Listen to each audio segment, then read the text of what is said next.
Hello, everyone, and welcome back to the God's Plan for History teaching series.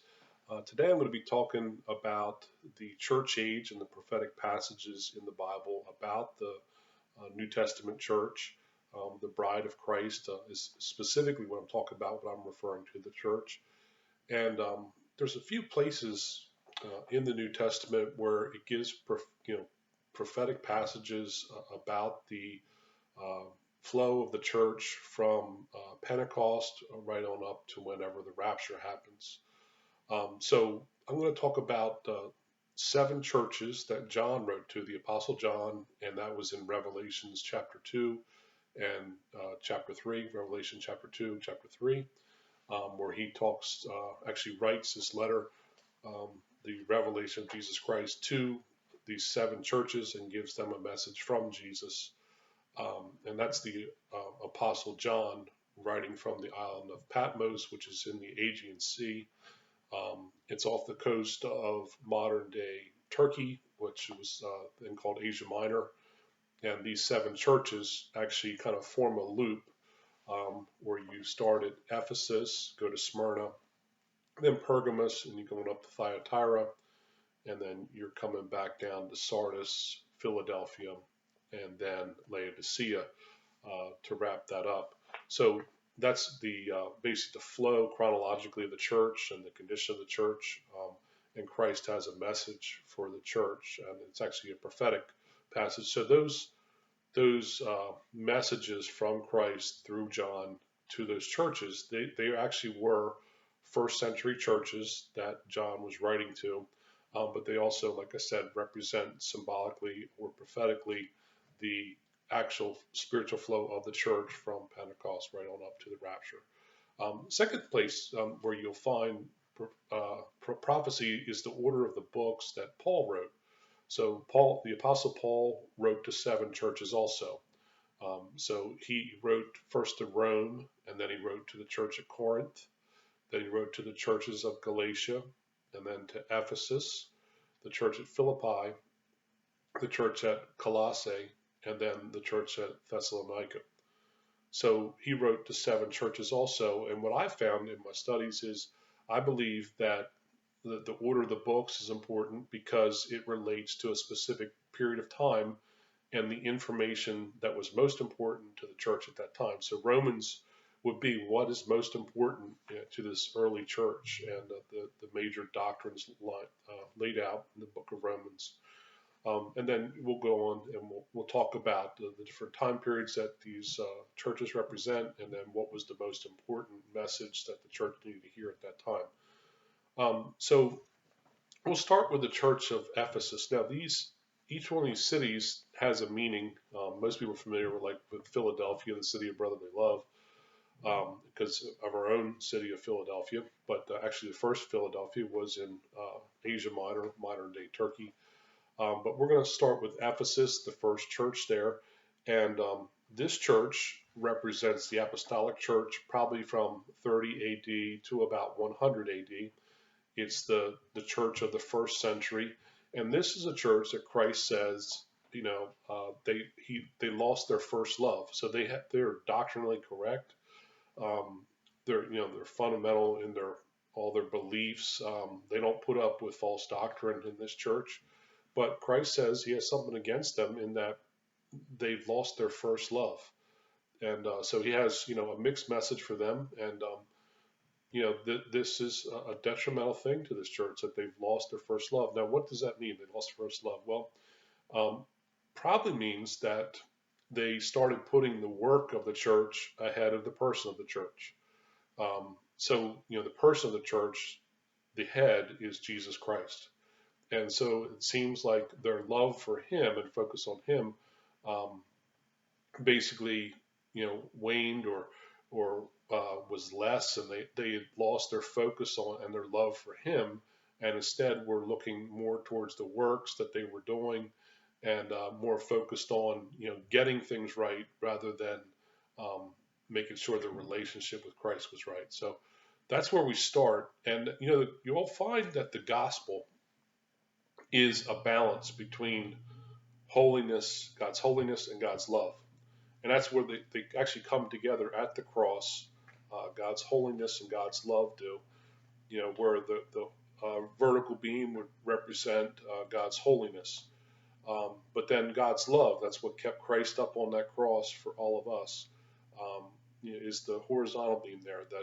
And so the balance of God's holiness and God's love that come together at the cross and the cross of Jesus Christ, where he, because of his great love for us, basically takes the punishment that we deserve upon himself, takes the punishment for all of our sins, and because he dies in our place as an atoning sacrifice, we can find full forgiveness and new life in him through faith. So, that's the message of the cross. But, when the church misses one of those two parts, either holiness or love, then it's not portraying the gospel in its true sense. And it's misrepresenting who Christ is and who God is, in their witness. So that was the thing that, Christ said he had against his church, that they lost their first love.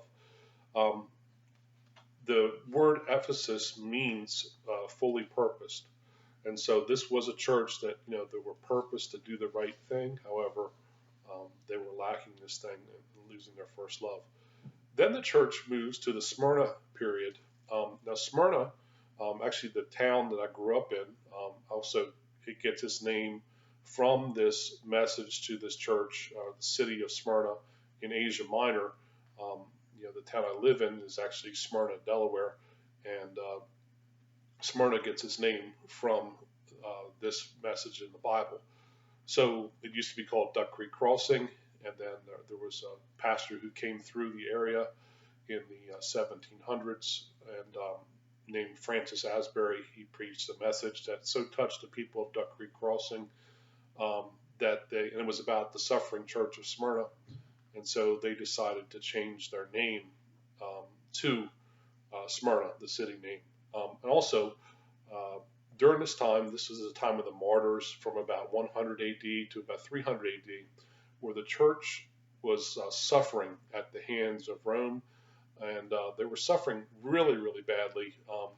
Right when you get it, right around 300 AD, at the hands of Diocletian, the emperor of Rome at that time. He's the emperor right before Constantine, and so the church the word martyr, really, which means witness, it became to mean at this time basically a Christian witness, because every faithful Christian witness at this time, with very few exceptions, was being martyred or killed. And so that's how the word martyr, which really means witness, came to be synonymous with those who were killed at the hands of the Roman government at that time. And now, anyone who's killed for their faith across the world is called a martyr. And actually, there's a book that chronicles this, the Fox's Book of Martyrs. But that's when the period of time, the Smyrna period of time, where people really became martyrs for the faith. Witnesses died. And the word Smyrna actually gets its name from the word myrrh. Myrrh, which is an embalming spice actually used in burial. And that city became synonymous with this because it actually produced this spice. So that's what one of the things Smyrna was known for. So Smyrna and myrrh are the same thing. You remember that Jesus Christ, one of the gifts he was given by the wise men out of the east, one of them was myrrh. And that's to represent the fact that he would die for his people, and that he was held the office of prophet. He was prophet, priest, and king. Each one of those gifts represented one of those three things. So Smyrna and myrrh are the same thing, and it represents this suffering church. The third church is the church of Pergamos. Now, Pergamos means much marriage, and it's really the time where the church got married to the world. So a good thing happens right after Diocletian. His reign of terror actually ends when Constantine comes to power as the Roman emperor. And what he does is he makes it basically okay to be a Christian. And it doesn't become the state religion of Rome just yet under Constantine, but What happens there at the beginning, which would be a good thing for any Christian, to stop being killed for your faith, that was probably a good thing. And it actually, a lot of evangelism happened at that time because, people could then just, without fear of dying at the hands of the government, they could go out and share their faith, and actually, the church really grew. But what happened probably around 380 AD is the church began to be compromised with the Roman political power, and it became the state religion of Rome in 380 AD. So what happens is the church gets married to the world, and when that happened, it became a compromised church, and that's what I believe this time of Pergamos is. It's from about 300 AD to 500 AD when the church becomes compromised. And it's a good lesson for us today. Certainly there's a lot of Christians involved in politics today, but whenever politics takes the forefront within the church and the church forgets about its mission, that's when we become compromised. And I think it waters down the gospel. And because people care more about their political power than they do the gospel of Jesus Christ. They forget how to love each other. We've got a lot of that going on right now in our country, where people have forgotten how to love each other and how to love God. So there's always this warning here of what happened to the Christian church back then, where they got married to the world. And by that, I mean that they became more of a political force rather than a gospel preaching force. And they started, thinking about things in terms of political power rather than the power of the gospel to change people's lives. Certainly, there's a place for certain people to be called into politics and to try to be a Christian witness there. But when we make it our number one priority, then the church loses its power. The gospel certainly is diminished, and that's actually what happened in around 380 AD. So the fourth church mentioned in Revelations 2 and 3 is the church at Thyatira. And the word Thyatira means odor of affliction. It represents the church from about 500 AD to 1000 AD. This is what's typically called the early Middle Ages or the Dark Ages. And this is the adulterous church, is Thyatira. It actually mentions that woman Jezebel in this passage about Thyatira. And it probably mentions her and her sexual immorality because that's one of the things that the church was known for at this time. There was rampant sexual immorality during the Thyatira period of the church. And it really, made the church into, an adulterous church. Also, idol worship kind of found its way into the church at that time. So several, bad things, both actual physical adultery and spiritual adultery in the worship of idols, happened during this time from about 500 AD to 1000 AD in the Thyatiran period of the church. You'll notice, though, that they have one thing, they have love in their church, and that's a good thing. What they failed to have was the righteousness part. So this is like the opposite of the church at Ephesus, where Christ, has a mixed message for Thyatira. So it's almost the opposite problem. They have all kinds of false things happening, sin happening, but they do love each other. Okay, so they have one piece of the gospel, but they don't have the other. And in order to be faithful to the gospel, we need both.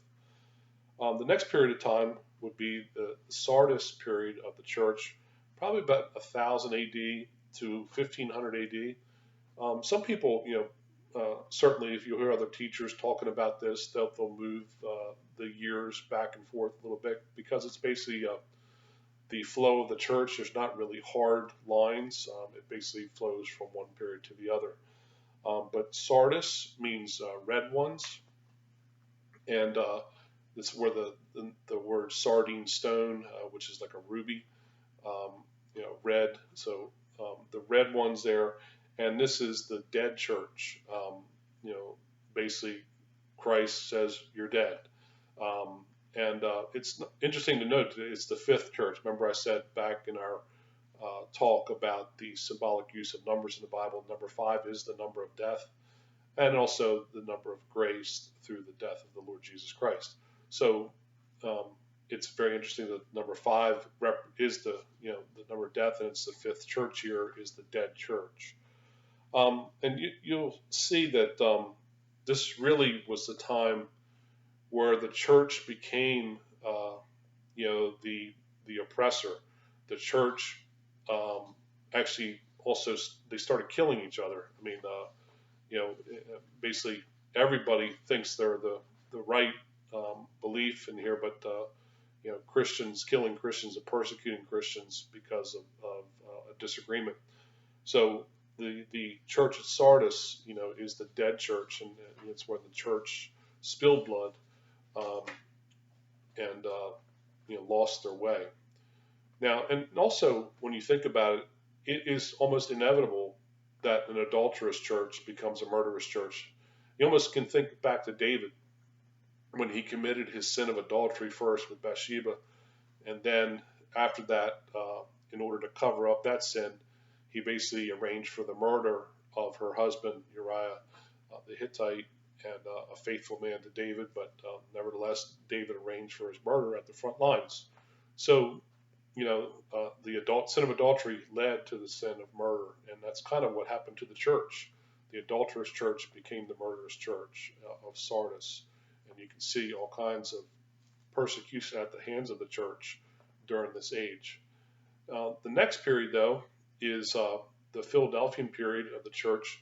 There are two churches where Christ has nothing but good things to say. That's the church at Smyrna, and he basically encourages these people at Smyrna who were suffering, and then the Philadelphian church, the church of brotherly love, the city of brotherly love.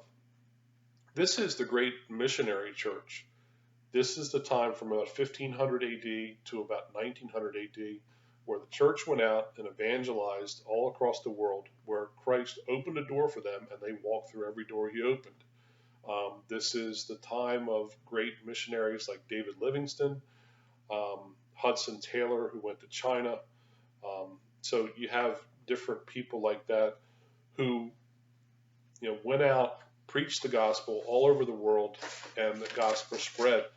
Now, it's also the time of Luther and the Protestant Reformation, the time of Calvin, John Knox, the Wesleys, who were the founders of Methodism. And so you have all kinds of different people going out across the world in the name of Christ and walking through this open door of the Philadelphian age of the church. It's the church of the Reformation. It's the church that found its strength in Christ alone. And so this was a great time for the church. Now, if you remember back, I did talk about, when we talked about views of prophecy, that I believe one of the mistakes of postmillennialism is the fact that they thought this was leading into their golden age, where the church would be so successful in its evangelical or evangelistic efforts that most of the world would become Christian, and then Christ would just come back. But I think they just misinterpreted the times, and really what was happening was the church was in this Philadelphian period of the church, the Philadelphian age of the church. So, as they're, being successful missionary-wise, and they're seeing evangelistic efforts really succeed, I think they misinterpreted the times. So then you get to the Laodicean period of the church. And this is the time I believe we're living in right now. You'll notice that this church, Christ has nothing good to say to it. It's the lukewarm church. It's the church that makes Christ sick. It's the church that he's on the outside of the door, and he's knocking, but he's outside of his church wanting to get back in. Laodicea, the word, means rights of the people. And I think it's very fitting that, this period of time is called the Laodicean period of the church, because we have a whole church which is basically just screaming about their rights right now, demanding their rights, and they've forgotten our head, which is Jesus Christ. So, we're more about the rights of the people right now than we are about the crown rights of Jesus Christ and his right to rule in our lives. So that's the Laodicean period of the church. Laodicea, the reason it gets used, this imagery would have been really, really powerful. The imagery of the lukewarm church, lukewarm water, tepid water making you sick. Well, it's because there were three cities real close to each other. There was the city of Colossae, there was the city of Hierapolis, and then there was the city of Laodicea.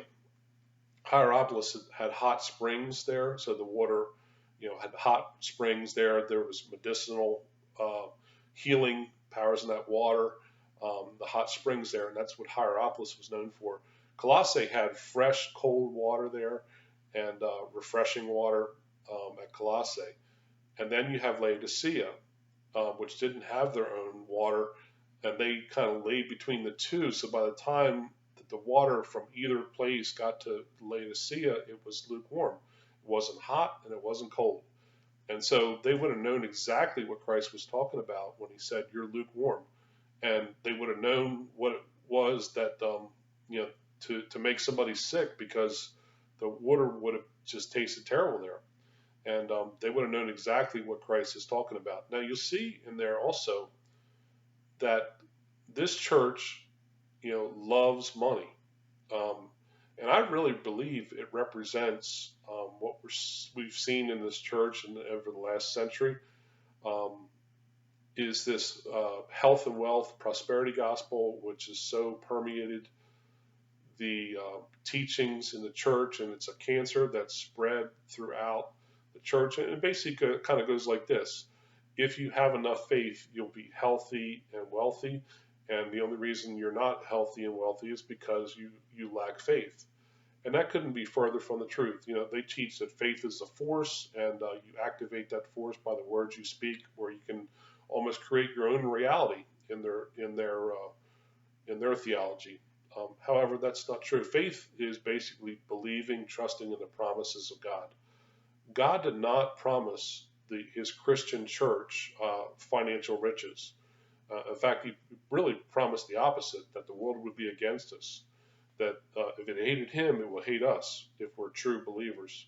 And certainly Christ blesses, God the Father, every good thing comes down from him, as it says in James. But, and God, does bless his children, but we're never promised riches, and we're not promised health either. We can certainly ask God for healing, and he does often heal, but sometimes he doesn't. Sometimes he just heals our spirit. Sometimes he saves our soul.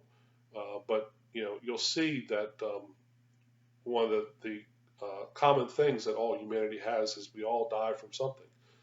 And so, this whole idea that if we just have enough faith, God will bless us with riches and health, is just certainly not true. Just go to the message to the church of Smyrna. They were suffering. They were terribly poor at the time, at the hands of the Roman government, and yet God, Jesus Christ, had nothing but good things to say to them, and he was encouraging them. And the message is that he's with us in our suffering, but we're not kept from suffering. We're not, going to go through this world untouched by suffering and hard times. We're going to walk through valleys, and every once in a while you'll have a mountaintop experience, but most of the fruit is found down in the valleys. You won't find much fruit on a mountaintop. So anyway, that's the Laodicean church. Now, there is a book which I think contains what's the most important message at the time. These are the 7 churches that Paul wrote to, and I believe they have a corresponding church to what John was talking about. So Paul, when he wrote to the Romans, I believe Romans is the most important book for both the church at Ephesus, for getting theology correct, and also for the suffering church. And in particular, you'll see in Romans chapter 8, it talks about the church being persecuted, and it has a specific message for the persecuted church right there in Romans chapter 8. Um, then when you move to the church at Corinth, and you have First and Second Corinthians, and probably because there was a major division in the times that First and Second Corinthians point to, um, but they really point to the church at Pergamos and also moving into the church at Thyatira.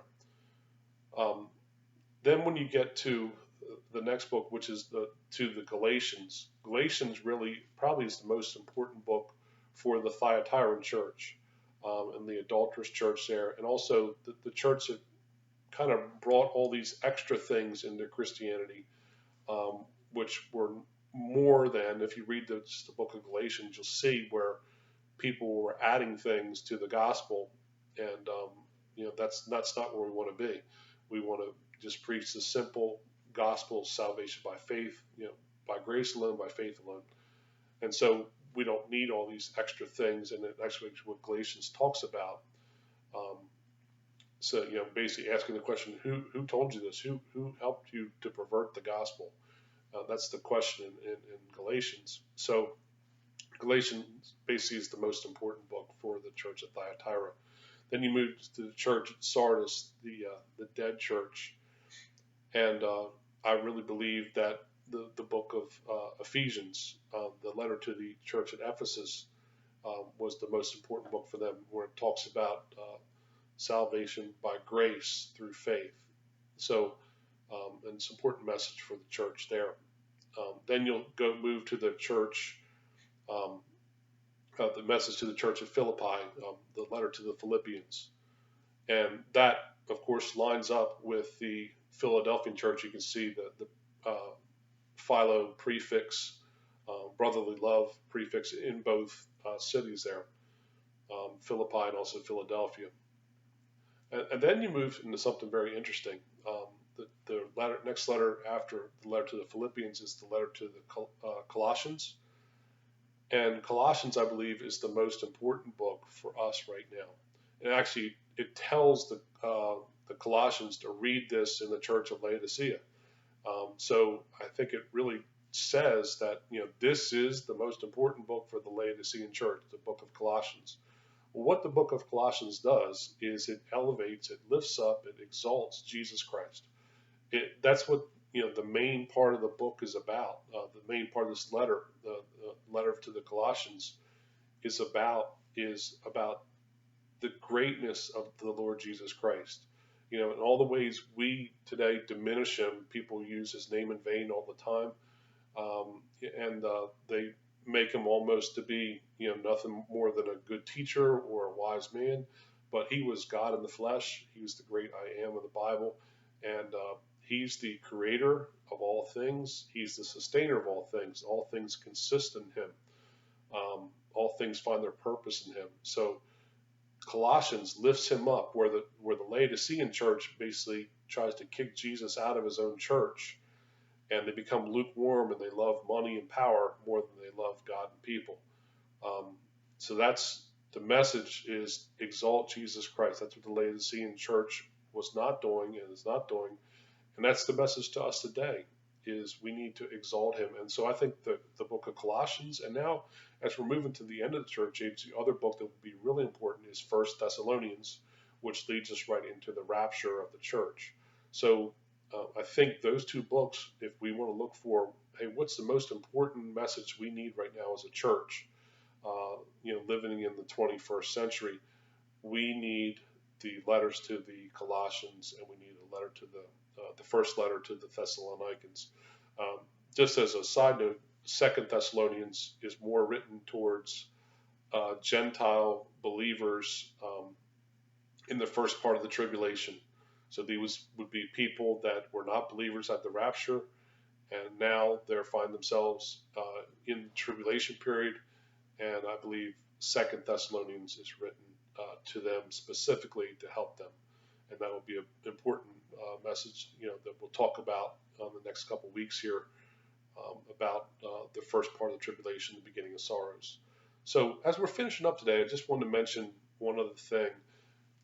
Matthew chapter 13, it has parables about the kingdom of heaven. The kingdom of heaven is like, and Christ actually gives seven, which is the number of the church, seven, the kingdom of heaven is like parables in Matthew chapter 13. And remember when we talked just a couple weeks ago about the Feast of Pentecost, and we mentioned Matthew 13 in that context where the Jews are in rebellion, the number 13, number of rebellion, and now we have a basically Gentile church. Well, one of the things I just want to mention, this should be very humbling to all of us, because whether you're from the Eastern Orthodox Church, whether you're from the Roman Catholic Church, or whether you're a Protestant, part of so there's three main branches of the Christian Church today. Those three branches, and so what it says though in Matthew chapter 13, specifically verse 33, it talks about a woman who hid leaven or yeast in 3 measures of meal, and it basically goes, through the entire loaf there. The leaven does. It permeates everything in that loaf. And if you read that just one verse parable, you'll see this woman, which I believe is just religion, basically has corruption that goes through all 3 branches. That's why it mentions 3 measures of meal. All 3 branches, the Eastern Orthodox, the Roman Catholic Church, and the Protestant Church, all have been corrupted by different things over these past, 1900 and some years of the church.